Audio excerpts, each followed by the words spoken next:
ডুমুরিয়া উপজেলা চেয়ারম্যান কর্তৃক গত ইংরাজি 27/1/2024 তারিখে একটি কলেজ পড়া মেয়েকে ধর্ষণের অপরাধে সে হসপিটালে থাকা অবস্থায়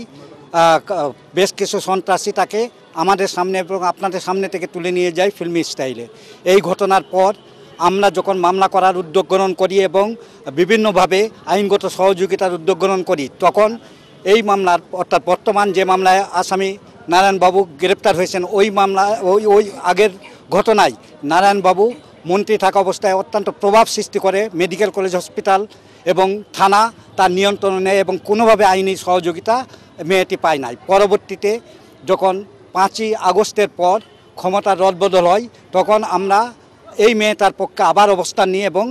আদালতে মামলা করি। আজকে ওই মামলায় 2 জন আসামিকে বিজ্ঞ আদালতে উপস্থাপন করা হয়, অর্থাৎ সাবেক মন্ত্রী নারায়ণ চন্দ্র এবং এই মামলার এজাহারভুক্ত আসামি